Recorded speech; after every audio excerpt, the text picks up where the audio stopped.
ደውሎልኝ አይዞ ብሎ የዛሬ አመት ይሁን 2 ጎማ ገዛልኝ። አታምንም? ዳንኤል አምደ ሚካኤል ማለት ገዝተ መኪናውን ይዘውጣ አለኝ። እኔ እሱ አልነበረም ችግር አውቃለሁ። እግዚአብሔር እንደሚምር አውቃለሁ። ግን እልህ ውስጥ ገባው። እልህ ውስጥ አትግቡ ወንድሞች። ምናልባት ቤተሰቦቻችሁ አማኞች ሆነው የሚጸልዩላችሁ ሰዎች ወይም ደግሞ ሚስ ያረጋችሁበትን ቦታ የምታውቁ ወጣቶች ምንም አታመጡ። የኔን እድሜ ቁጠሩና ደምሩት። እኔ ዮኒ ኩያ ነኝ። ማን ነው ስምህ? በፍቅሩ አዳነ እባላለሁ። ከየት ከተማ መጣ? ከሐረር። ለምን መጣ ወደዚህ ወደፊት ለፊት?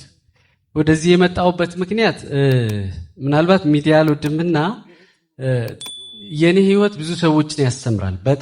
በጣም እርግጠኛ ነኝና በሚዲያ ሲወጣ ማለት አንድ ያስተማርከው ትምህርት ነው ሐሳብ እንድቀየር ያደረገኝ። አጉለኔነት የሚል ነገር አለ። ፐርሰናል የሆነውን ነገር ፕራይቬሲን አውጥተህ ስታሳይ አሁን ካለበት ስታተስ ጋር ሰዎች ፊት አይመጥንምና ሰው ከሚማርበት እኔ ከምዋረድ ሰው ሳይማር ይቅር የሚል ስሜት ይኖራል።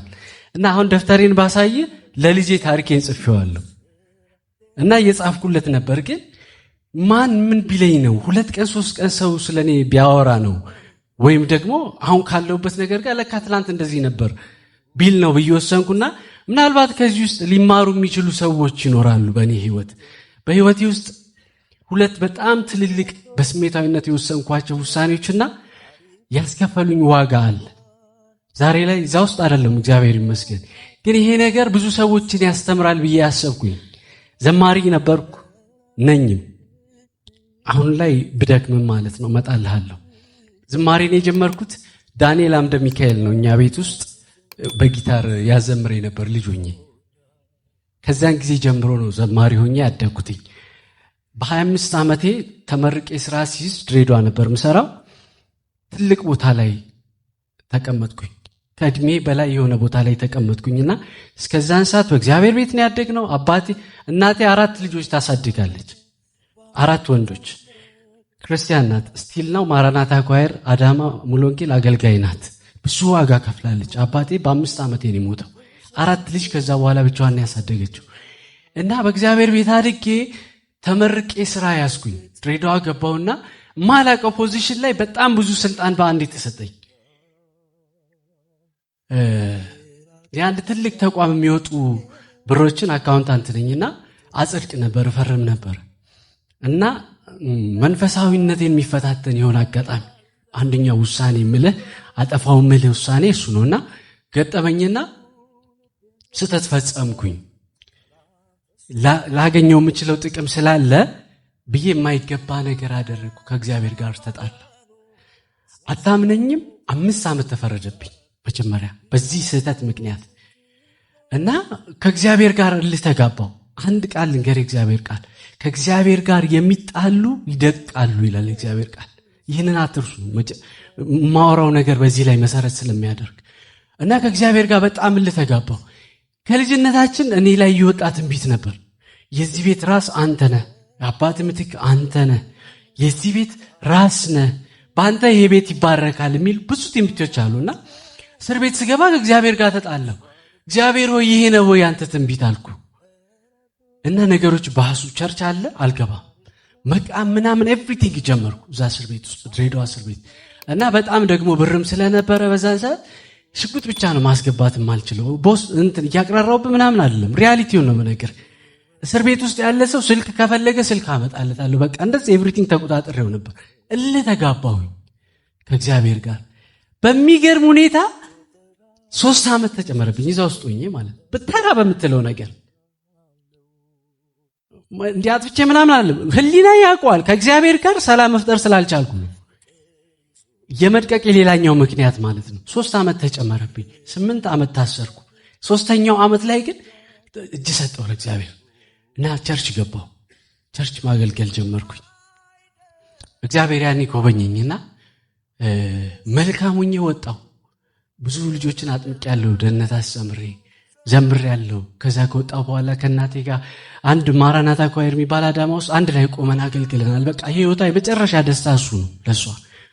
ዛሬ ይቅርታ መጠየቅ ከምፈልጋችሁ ሰዎች አንዱ እሷ ናት። ምክንያቱም አባቴ ሲሞት 25 ዓመቷ ነው እድሜው 4 ልጅ ማጅን የኪራይ ቤት ውስጥ ነው ጥሏት የሞተው። 4 ልጅ ዋጋ ከፍላ አሳድጋለች። ነገር ግን ከወጣውን በኋላ ሌላኛው የህይወቴን ስህተት ሰራው። እሷ በጣም ደስተኛ በቃ የህይወቴ ፍጻሜ ነው ያለችው። አብሬያት ቆሜ ሳገልግል እና ሌላ ስህተት ሰራው። እስር ቤት እድሜን አስበው 8 ዓመት ጨምሬ ስወጣ ቶሎ የማግባት እና የመውለድ እድሜ ወደ 33 ደርሷል። ቶሎ የማግባት እና የመውለድ ጉጉት ነበርና እቸኩል ነበር ትዳር ለመያዝ። ላይፍ ልጅ ለማየት ጓጓ ነበር። ተረጋጋት ላይ ነበር እና የህይወቴን ሌላኛውን ተሰራው። በወቅቱ ማታመን ከነበረች ሴት ጋር ስቲል ባለቤቴ ናት። በጣም ወዳታለሁ። እሷን ብዙ ዋጋ አስከፍያታለሁ። ከዛ በኋላ ከሷ ጋር ህይወት ጀመርኩ። ይገርማል። ባነብል ደስ ይለኝ ነበር። ከእግዚአብሔር ጋር እንደ ሰው ነው እግዚአብሔርን ማወራው። እግዚአብሔርን አፍረዋለሁ። ማፈር ታውቃለህ? ሰው እግዚአብሔርን ይዳፈራል አይደል? እግዚአብሔርን በጣም አፍረዋለሁ። ስተት የሆነ ነገር ቀን ከሰራው እግዚአብሔር ሆይ ይቅር በለኝ ለማለት በጣም ራሱ ገብቷል። ስሜቴ ገብቷል። በዛ ደረጃ ነው ከእግዚአብሔር ጋር የምናወራው።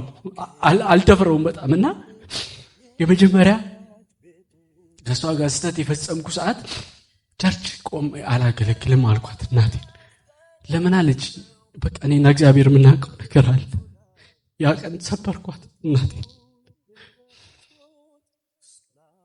ሰበርኳት። ብዙ ነገር ነበረኝ በዛን ወቅት። እግዚአብሔር በጣም እየባረከኝ ነበር ከእርሱ ጋር ስለሆንኩ። ብዙ ነገር ነበረኝ። አዳማ ቡቲክ ነበረኝ፣ መኪና አለኝ።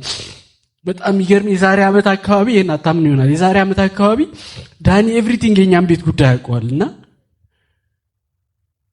መኪናዬን ማለት በቃ እየሰራው ነው አውቀዋለሁ እኮ ግን ከእግዚአብሔር ጋር ሚስ ካረኩኝ በኋላ ያንሰት ከፈጸምኩ በኋላ ከእግዚአብሔር ጋር ጸብ ውስጥ ገባንና እንዴት እግዚአብሔርን ፊት ልይ እናት ያለውበት ነገር ገብቷታል። ግን እንዴት እግዚአብሔርን ፊት ልይ ያለኝ ነገር ሲኮታኩት እንደዚህ ይሰማኛል። በቃ መኪናዬን አቁሜው ገባው። መንገድ ላይ ሚኒባስ አለኝና አቁሜው ገባው። ከዛ ከዳኒ ጋር አውርታ ማዘን ደውሎልኝ አይዞ ብሎ የዛሬ ዓመት ይሁን 2 ጎማ ገዛልኝ። አታምንም? ዳንኤል አምደ ሚካኤል ማለት ነው። ገዝተ መኪናውን ይዘውጣ አለኝ። እኔ እሱ አልነበረም ችግር ያውቃለሁ። እግዚአብሔር ምህረት ለትውልድ ነው ለሚወዱኝ አይደለም ይላል። ለሚወዱኝ ምህረቴ እስከ ትውልድ ነው አውቃለሁ። እግዚአብሔር እንደሚምር አውቃለሁ። ግን እልህ ውስጥ ገባው። እልህ ውስጥ አትግቡ ወንድሞች። ምናልባት ቤተሰቦቻቸው አማኞች ሆነው የሚጸልዩላችሁ ሰዎች ወይም ደግሞ ሚስ ያረጋችሁበትን ቦታ የምታውቁ ወጣቶች ምንም አታመጡም። የኔን እድሜ ቁጠሩና ደምሩት። እኔ ዮኒ ኩያ ነኝ። ያን ያህል ጊዜ ትሰባበራታለህ እንጂ እግዚአብሔርን አታሸንፍም። በጉልበት በመሸነፍ ነው እግዚአብሔርን ማሸነፍ የምንችለው።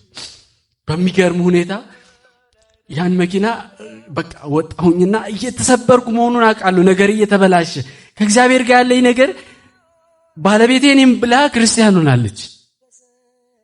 ሆናለችና ኢቨን እሷ እኔን ጋይድ ማድረግ ጀመረች። ገብቶሃል? እኔ የእውቀት ችግር እንደሌለብኝ ታውቃለች። ጥያቄ ሲኖራት እኔ ጋር ነው መታ እኔ የምፈታላት መጽሐፍ ቅዱስን በተመለከተ። ግን በቃ ከእግዚአብሔር ጋር ያለኝ ነገሬን አሸው እና አንድ ቀን ጠዋት ወጥቼ አዳማ ነው እየነዳው ይሄ መኪና ልሽጠው አልኳት። ትሸጠው? አዎ። አይ ብሰራበት ጥሩ ነው። አይ ሌላ ስራ ጀመርኩኝ። ጥሩ ስራ ስቲል ነው የምሰራው ማለት ነውና በኤጀንሲ ወደ ውጭ ሰዎችን ልካለን በህጋዊ መንገድና ጥሩ ብር ስለሚገኝበት ልሽጠው አልኳት። አይ አትሽጠው አለች።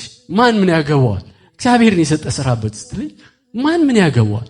ለፍቼን የሰራሁት አልኳትና ይዤ ወጥቼ ገዢዎቹን አስማምቼ አታምንም 8 ሰዓት ላይ ልሸጠው ነው መኪናው። እንዲህ አዳማ ራስ ጋር መስቀለኛ የሚባል ቦታ አለ በጌታስ እንዲህ የነዳው ባዶ እኮ ነው። ባዶ መንገድ ነው መስቀለኛ ላይ እና ኳ ሲል ብቻ ነው የምሰማውና አይሱዙ ፊት ለፊቴ መስታወቱ እዚህ ላይ ደርሷል። በቃ እግዚአብሔር ይስጠብቀኝ ማለት ነው። በቃ እና ሰው አይነቃም በዚህ ሁኔታ እንኳን ሲሆን። ከዛ ደወልኩላትና እንደዚህ ተፈጠረ። ይሁን እኔ እኮ ነግሬ ነበር ያለን ነገር አስተካክል። ከዛ ይሄኛው ስራዬ ደግሞ ምንድነው በስልክ ብቻ ነው ቁጥ ብለህ የምትሰራው። ብዙ ብር ይገኝበታልና ወደ ቤት ገባሁኝና እናቴ ሁሌ ታለቅሳለች። እስቲ እንደዚህ ብዬ ለአንተ ቃል መንገር አልችልም፣ ለአንተ ቃል ማውጣት አልችልም። ነገር ግን እስቲ ከእግዚአብሔር ጋር ጊዜ የምታሳልፍበትን ጊዜ ውሰድ ትለኛለች ማዘር። እና ያንተ የዚህ ዓመት ዙር ሊያልቅ እንደሆነ እያወቅ የመጨረሻው ቀን ላይ ልጄ አስመዝግቤሃለሁ አለች እናቴ። አስመዝግቤሃለሁ አለች። ሚስቴ ትፈራኛለች እና አዎ እሄዳለሁ ማማ አልኳት።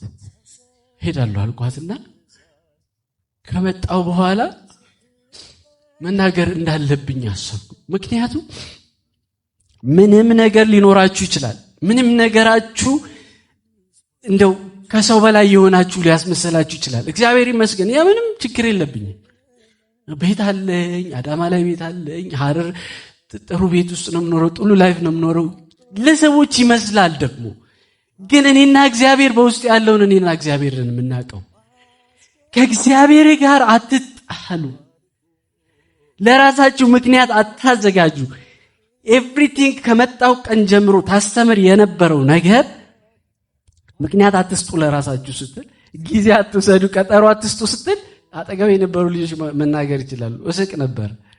የሚገርም ነገር ወሰንኩኝ። መጀመሪያ እናቴ ተመዝግባል ካለችኝ በኋላ ወሰንኩና ዮኒ ጋር ሄጄ ራሴን አስተካክለዋለሁ። ችግር እንደሌለብኝ አውቃለሁ።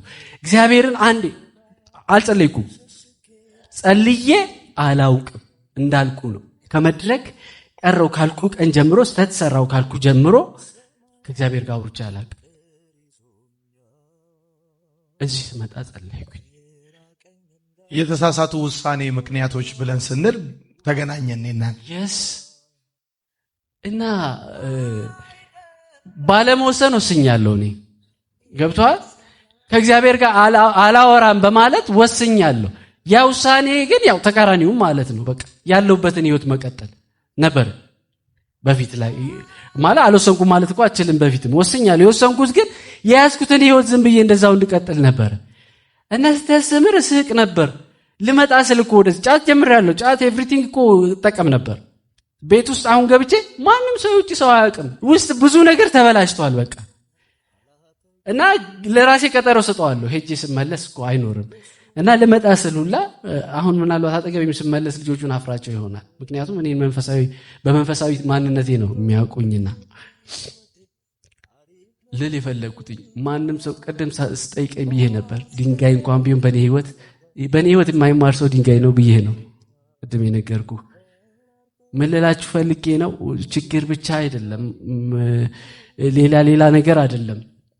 በህይወታችን ውስጥ ዋጋ የሚያስከፍለን ከእግዚአብሔር ጋር እልህ እንጋባ። እናቴ ጤጤ ጤናዬ ለማ ትባላለች። እግዚአብሔር ጸሎትሽን ሰምቷል። የእንደገና አምላክ ዳግመኛ ካንቺ ጋር ያቆመኛል።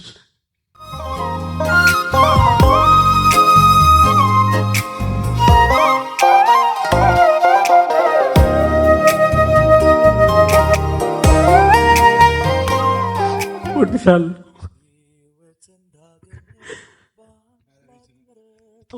ባለቤቴ መስቲ አመሰግናለሁ። ሳታምኝ እኔን ብለሽ መጥሽ ብዙ ዋጋ ከፍለሽ ኢቨን እኔ ለማጽናናት እየሞከርሽ ያለሽበት መንገድ እግዚአብሔር ይባርክሽ። አመሰግናለሁ። ከጎኔ ስላለሽ አመሰግናለሁ። እግዚአብሔር ይባርክሽ። ቴንክ ዩ ሶ ማች ወዳለሁ። እኔ ያልኩት አልሆንም፣ አንተ ያልከው አልቀረም። አሁንም ያንተው ነኝ፣ ፍቃድ ያግኘኝ ስኖር በዚች ዓለም። አሁንም ያንተው ነኝ፣ ፍቃድ ያግኘኝ ስኖር በዚች ዓለም። ትክክል ነህ ጌታ በስራህ ጻድቅ ነህ፣ አንተ አትታረምም እንዲያደርግ ተብለህ። አጨብጭቡለት። አመሰግናለሁ።